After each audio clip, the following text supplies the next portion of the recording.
Class 9। हाँ बढ़िया जो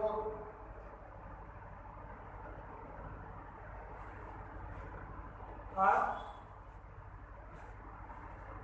हम आपको क्लास 9 में साइंस और साइंस में जो उसके पार्ट हैं उनका अध्ययन कराएंगे। सबसे पहले विज्ञान है क्या, व्हाट इज साइंस। इसके समझने के लिए बहुत सरल भाषा है। एक बेसिक डेफिनेशन क्लास 8 में आपने पढ़ी होगी। किसी भी विषय का क्रमबद्ध सुसंगठित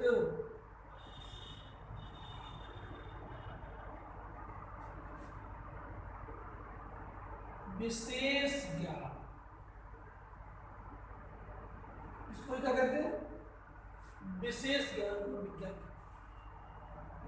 कोई भी विषय है उसका क्रमबद्ध ज्ञान हो। क्रम का मतलब है सीक्वेंस। जैसे 1 के बाद 2 आता है, 2 के बाद 3 आता है, 3 के बाद 4। ये क्रम है, काउंटिंग का क्रम। ऐसे ही अगर हमको छत पर जाना है तो सीढ़ियों का एक क्रम है, नीचे से ऊपर भी। क्रम आरोही और अवरोही दो तरह का होता है।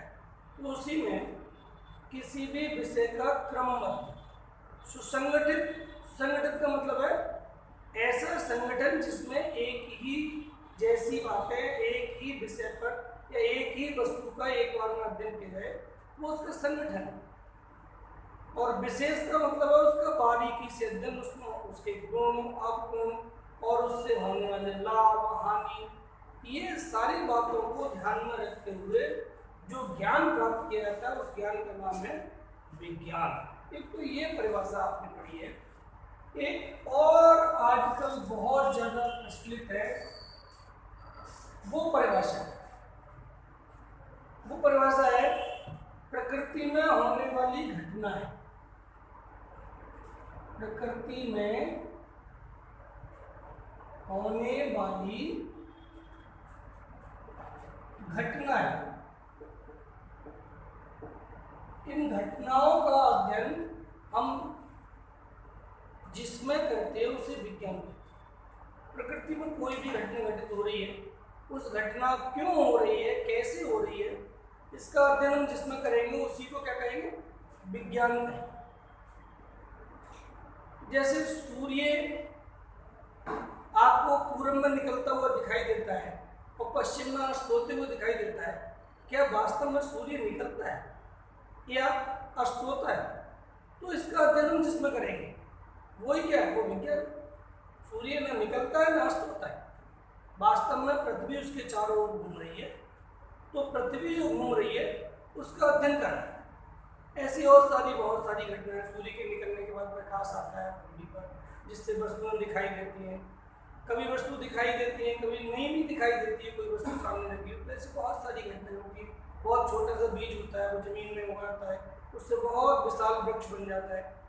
ऐसी बहुत सारी अनेक घटनाएं जीवन में घटित हो रही हैं। इन घटनाओं का अध्ययन हम जिस विज्ञान में करेंगे उस विज्ञान को क्या कहते हैं? उस विषय को विज्ञान कहते हैं, साइंस कहते हैं। एक तीसरी परिभाषा और है, वो है साइंस। अंग्रेजी में विज्ञान को साइंस कहते हैं। और साइंस शब्द जो है वो सिंथिया शब्द से बना है।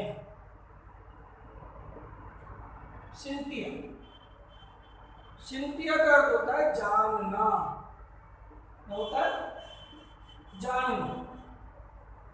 तो वही जो भी मैंने बताया, कोई भी वस्तु, किसी भी विषय, किसी भी अन्य घटना के बारे में जानना ही विज्ञान है।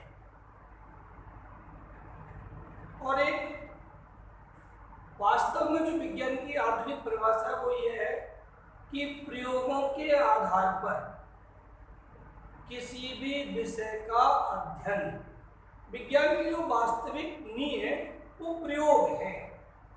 प्रयोगों के आधार पर विज्ञान का किसी भी विषय का अध्ययन ही विज्ञान है।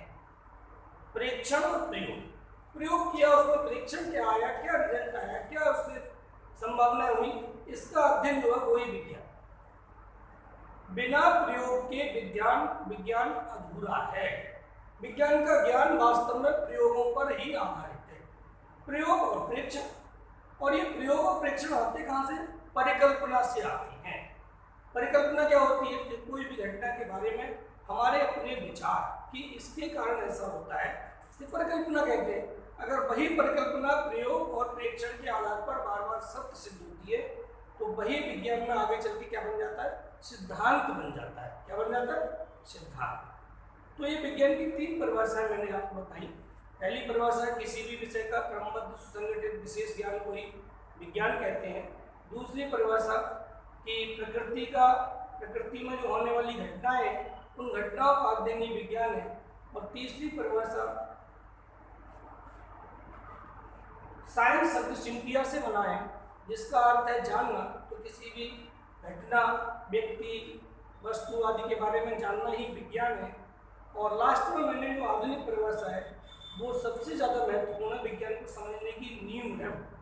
वास्तव में विज्ञान प्रयोग और परीक्षणों की जननी है। प्रयोग और परीक्षण के आधार पर सत्य सिद्ध होने वाली घटना है। तो इस तरह विज्ञान की ये परिभाषाएं आपको जानना बहुत जरूरी थी। इसके बाद इसी में विज्ञान को 3 भागों में कक्षा 9th में बांटा गया है। तो विज्ञान का पहला पार्ट है आपका जीव विज्ञान, पहला भाग है आपका रसायन विज्ञान। रसायन विज्ञान में कुछ चैप्टर दिए हैं शुरू में, फिर इसके बाद सेकंड पार्ट में दिए हैं जीव विज्ञान के कुछ पार्ट, और जीव विज्ञान के बाद थर्ड लास्ट में इसमें दिया है भौतिक विज्ञान। कौन सा विज्ञान? और भौतिक विज्ञान के बाद 1-2 पार्ट फिर से रसायन और जीव विज्ञान के दिए।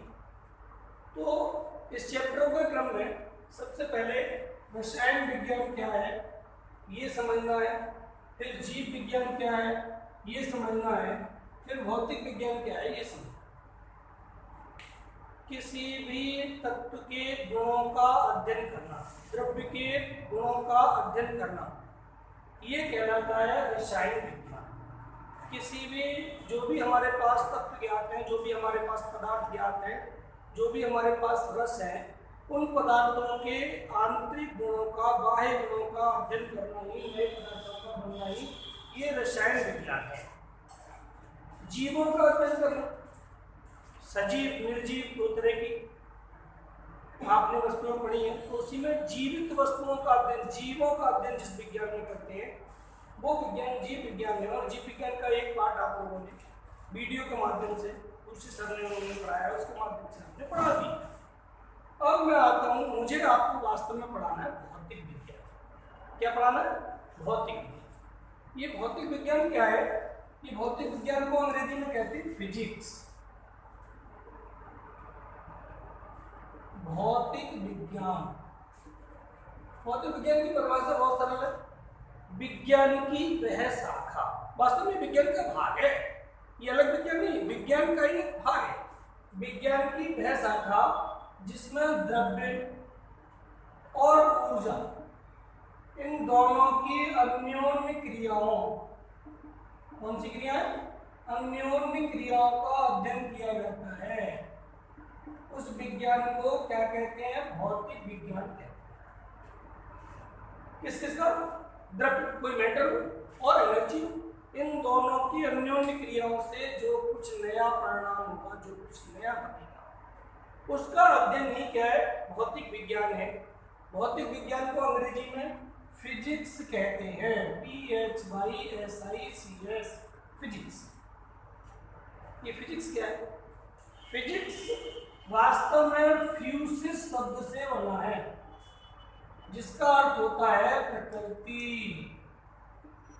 तो प्रकृति में जो भी घटनाएं घटित हो रही हैं, जैसे प्रकाश का चलना, सूर्य का दिखाई देना, चंद्रमा का चलना, ये सब काय के अंतर्गत आते हैं? फिजिक्स के अंतर्गत आते हैं।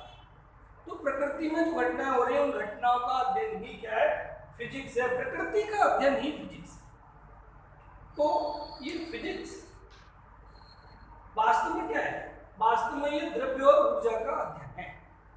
तो द्रव्य और ऊर्जा के अध्ययन के लिए सबसे पहले हमें द्रव्य क्या होता है ये अध्ययन करना है, फिर ऊर्जा क्या होती है ये अध्ययन करना है। तो द्रव्य को कहते हैं मैटर। प्रकृति में वे पदार्थ जो स्थान घेरते हैं और जिनमें भार होता है, जो स्थान घेरते हैं और जिनमें भार होता है, वो सारे के सारे पदार्थ क्या कहलाते हैं? द्रव्य कहलाते हैं। द्रव्य को 5 भागों में बांटा गया है। केमिस्ट्री के पहले पार्ट में आपको पढ़ने को मिलेगा। ठोस, द्रव, गैस और प्लाज्मा तथा बोर्नस्टाइन कंडेंसेट, BEC। ये 5 अवस्थाएं द्रव्य की बताई गई हैं। तो द्रव्य की परिभाषा बहुत सरल है। वे पदार्थ जो स्थान घेरते हैं और जिनमें भार होता है क्या कहलाते हैं? द्रव्य कहलाते हैं। इसके बाद है ऊर्जा। क्या है? ऊर्जा। कार्य करने की क्षमता को ऊर्जा कहते हैं। कार्य करने की क्षमता को ऊर्जा कहते हैं। ऊर्जा जो है वो तो ना तो स्थान घेरती है और न ही इसमें भार होता है, लेकिन हाँ, ऊर्जा एक विशेष वास्तव में ऊर्जा संरक्षण के नियम से यह ऊर्जा ना तो उत्पन्न होती है और ना ही नष्ट, सिर्फ एक रूप से दूसरे रूप में बदलती है। तो द्रव्य और ऊर्जा जब आपस में क्रिया करते हैं तो कुछ नई घटना घटित होती है, कुछ नया प्रोडक्ट बनता है, कुछ नया होता है। उसका अध्ययन हम जिसमें करते हैं वो विज्ञान का नाम है भौतिक विज्ञान। वास्तव में ये विज्ञान की एक शाखा है और आधुनिक युग में इसका इतना बड़ा महत्व है कि दुनिया में जितने भी उपकरण बने हैं उन उपकरणों में कहीं ना कहीं कोई ना कोई सिस्टम भौतिक विज्ञान से ही लिया है, यानी भौतिक विज्ञान का ही सिद्धांत है। और इसे समझने के लिए अगले वीडियो में आपको भौतिक विज्ञान का हम डीपली अध्ययन कराएंगे।